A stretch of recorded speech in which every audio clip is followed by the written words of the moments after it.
Hello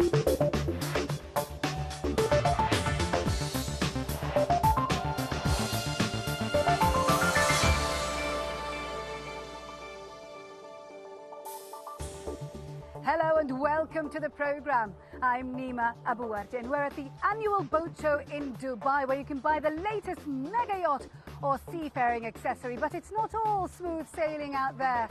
The threat of piracy out at sea is growing, and according to recent reports, pirates are becoming increasingly sophisticated and not enough is being done to tackle the problem. So how concerned should shipping firms and sailors really be? We'll be finding out. Also coming up this week, the contagion spreads. More unrest in the Middle East as Oman sees its first protests and strikes. But where will it end? The cost of coffee hits a 30-year high as global food prices soar. How are businesses dealing with rising costs? And lights, camera, but no action. Tough times for Morocco's Tinseltown as Hollywood's big-budget blockbusters are put on hold. But first, the unrest that started in Tunisia and Egypt is still spreading. This week, Oman experienced its first serious demonstrations. But as protests creep closer, the UAE is so far immune to the turmoil that surrounds it. But does its heavy expat mix mean that it will stay safe? Or is it just a matter of time before Abu Dhabi, Dubai and other Emirates are dragged into the fray that surrounds them? Well, Philip Hampshire has been finding out. The protests in the Middle East are spreading. Several people were reportedly killed in Oman as violence erupted in the capital city, Muscat, and its industrial centre, Sohar. The calls for democratisation and reform that started in Tunisia and Egypt now encompass the entire region, from the Atlantic to the Gulf. Only one country has seen none of this: the United Arab Emirates. I don't think it's just being lucky. They are working very hard, and they have since the formation of the UAE, to distribute the wealth, to create opportunities for all of the Emirates. Yes, some of the Emirates have more oil than other Emirates. At the same time, the wealth is distributed wherever they can. Alongside the wealth of Dubai, with its high-rise buildings and skyscrapers, it's difficult to imagine that protests could break out. Across the other side of the country is the city of Al Ain. It's something of a cultural hub here in the UAE. But it's also nestled right up against the border with Oman. And not everyone is convinced that the difficulties throughout the Arab world won't spread to the United Arab Emirates. Well, I'm not sure that the UAE, or to that matter any other country in the Middle East, is immune to the vast changes that is taking place today in the Arab world. I think nobody should feel that he is exceptional. Usually revolutions travel. Social media played a key part in organising protests elsewhere in the Middle East. For the UAE, there is a Facebook page set up to encourage reform. A search for UAE protest on Twitter produces a long list of responses. However, these are almost entirely people saying they hope the country remains free of trouble. Still, it highlights the level of concern. But I don't think anybody is thinking of changing the system. But I think the demand for reforming the system is there in everybody's heart, and probably you will see it resonating in different modalities. It doesn't have to take the same modalities as in Egypt. It doesn't have to be the same form as in Tunisia. Every country will find its own modalities for reforming the Arab world. Just 40 miles away from Dubai is Al Daid in Sharjah. As you move north through the UAE, the other Emirates have less money. Some of the tensions that have sparked unrest in other countries, unemployment rates, especially for young people, and rising food prices are also present. At this car workshop, the feeling is that violence is unlikely to surface, even in the less well-off towns. The response to potential unrest has been a pledge by the central government to invest more than $1.5 billion in increased water and power for the Northern Emirates. I think that's also why people have appreciated the ruler, especially Sheikh Zayed, is very much respected.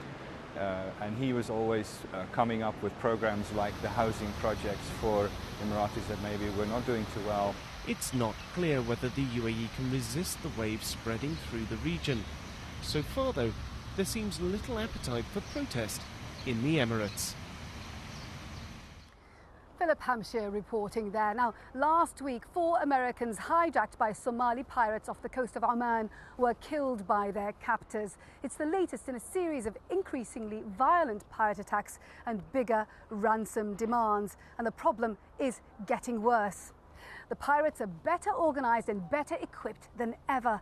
And so with 40% of the world's oil passing through the Gulf of Aden and the Arabian Sea, which is where the attacks take place, there's growing concern over how to tackle the problem. So what should the authorities do? That's a question I put to Paul Beat, the Director of Control Risks for the Middle East and Africa.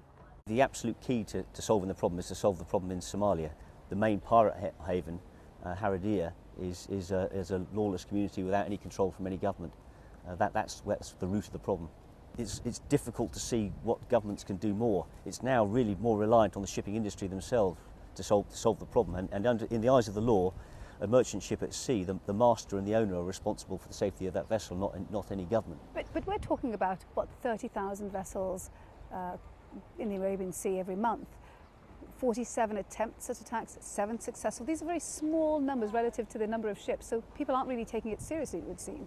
In the monsoon periods, there are 2 monsoons a year, the piracy stops altogether. But in this winter monsoon, the piracy has continued and actually grown in strength. So in January last year, there were no hijackings at all.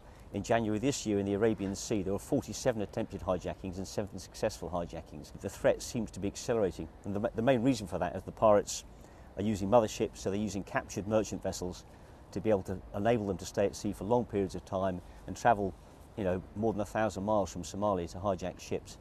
And in addition to that, they've become much more violent. So they'll use, if they board a ship and the crew resist, they will use force very quickly to subdue the crew and take control of the ship. But if you look at the bigger picture, we're talking about tens of thousands of ships. Nothing happens to these ships. A few get caught. There are people who suffer. So it seems that something very bad has to happen before anybody actually does anything about it. Because of the media coverage of the issue and the suffering of the people that are being held, typically these crew members are being held for more than 200 days now. The industry is sort of woken up to that, but also one key factor is the massive increase in insurance costs. Because the Indian Ocean has been declared a war risk zone, the cost of insuring your ship to transit through that area is now absolutely huge and prohibitive for some ships, so they may actually travel through the area without any insurance whatsoever. How then is all of this changing the way the shipping industry operates and works? Best estimates now that this is costing the shipping industry £10 billion a year in additional insurance costs and additional transit costs when they have to take different routes to avoid the most troubled areas. So that's a huge commercial impact on the shipping trade, and if it carries on like this, it's going to have a significant effect on global maritime trade, because the shipping industry is going to suffer, especially in these hard times for maritime industry anyway. They're suffering even more in this region, and it's, a huge percentage of the world's oil comes out of the Straits of Hormuz. If that starts to get choked in a significant way, and we've seen a number of super tankers attacked recently, you're going to see the price of oil going up even further than it already is. So that it's another indicator that could make things happen and change the stance of the governments to do something about this.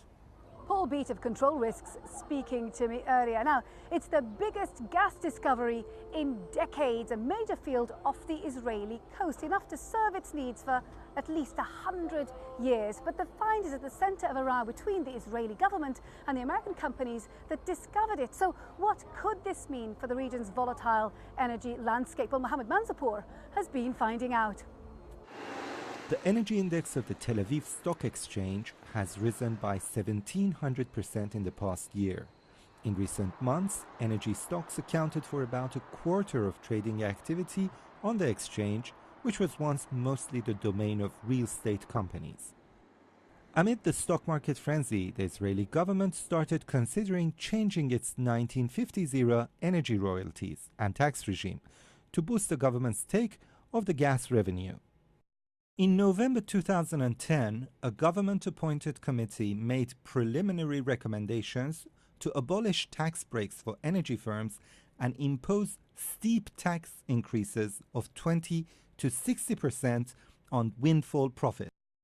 The Szyszynski Committee's recommendations were promptly adopted by the Israeli government, a measure that could bring billions of dollars in revenue for the treasury. But Noble are not going to take the new taxes lying down.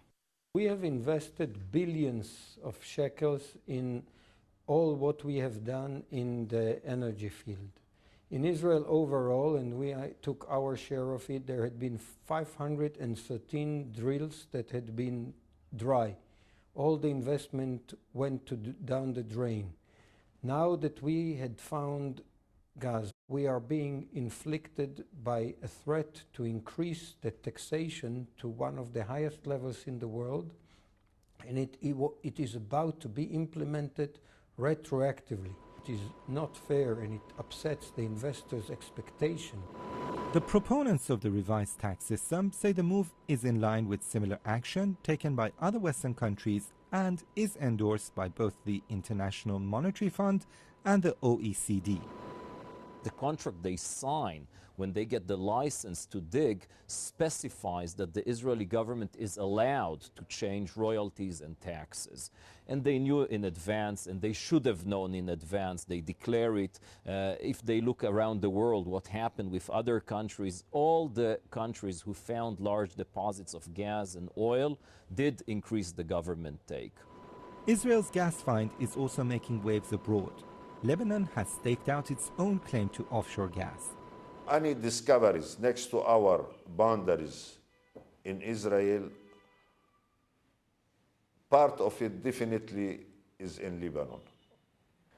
This installation costing them billions of dollars, and it cannot be 100% protected. So from that angle, I am sure that we can exercise and maintain and preserve our rights. The Israeli infrastructure minister has denied the claim and warned Lebanon that Israel wouldn't hesitate to use force to protect its mineral rights. Initial studies suggest the Levitan natural gas reserve may be worth more than $90 billion, but further testing is necessary to ascertain how much of the gas can be feasibly extracted. Mohammed Manzoupur reporting from Jerusalem there. Well, we're going to take a short break now. When we come back, rising food prices threaten more global instability. But what do soaring costs mean for the businesses affected?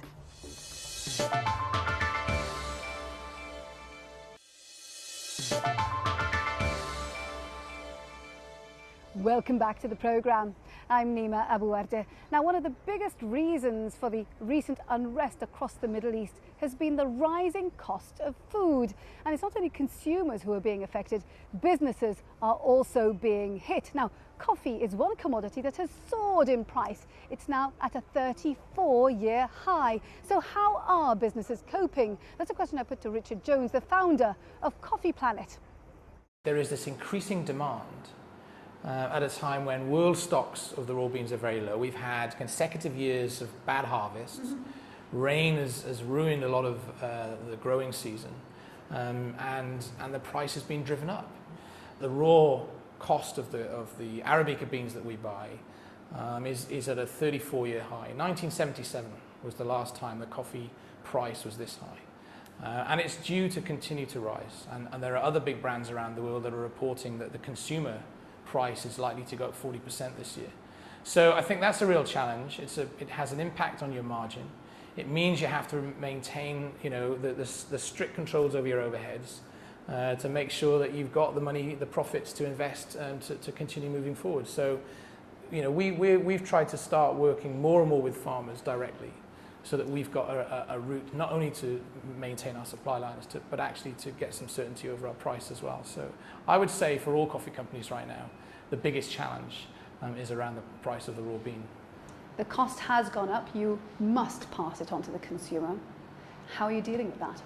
I think it's inevitable that the consumer price will continue to rise. It has risen already in the last 2 years. I think it's a challenge for coffee companies like us to not pass that on for as long as we possibly can.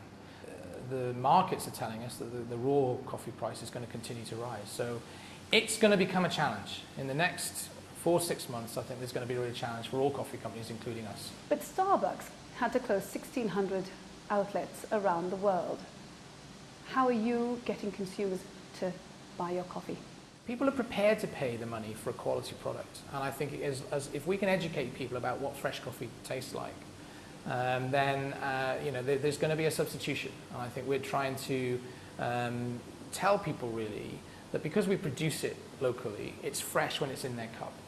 And I think if we can get that into the minds of the consumers, we're already 15% cheaper than some of the bigger brands to the consumer. We'll always try to maintain that because I think that, particularly as a result of the recession, people are more concerned about the money in their hand and what they're spending it on. I don't think there's an unwillingness to spend money. That's not what I get. I get a sense that it's more about, are they getting value for money? And if we can let people know that they are going to get a value for money, but a much better quality product, then we're in with a chance. Richard Jones, the founder of Coffee Planet, speaking to me earlier. Right, let's see what other business stories are making headlines across the region this week. The Bahrain Grand Prix, which was cancelled last week, could take place later this year, but any decision must be taken before the Formula One season starts, according to Formula One chief Bernie Ecclestone. It was cancelled following pro-democracy demonstrations in the country that led to deadly clashes with the police.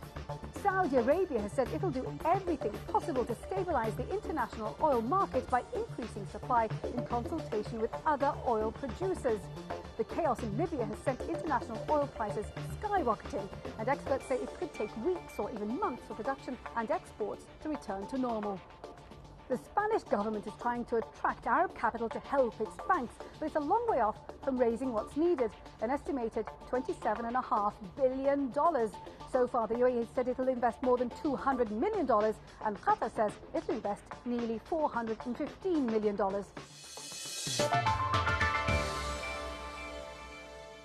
All eyes might have been on Hollywood this week for the Oscars, but the glitz and the glamour there are a far cry from Ouarzazate in Morocco. But the small town has played a key role in Hollywood's success. Its stunning views and cheap labour meant that at one point, film studios there were pulling in $100 million a year.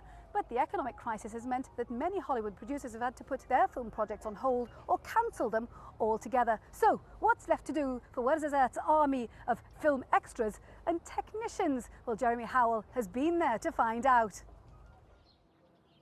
The film buffs amongst you may remember this, Michael Douglas's fighter jet from Jewel in the Nile. This, ancient Jerusalem from Kingdom of Heaven, and this, vast expanse of pharaonic splendour from the Ten Commandments and Asterix and Cleopatra.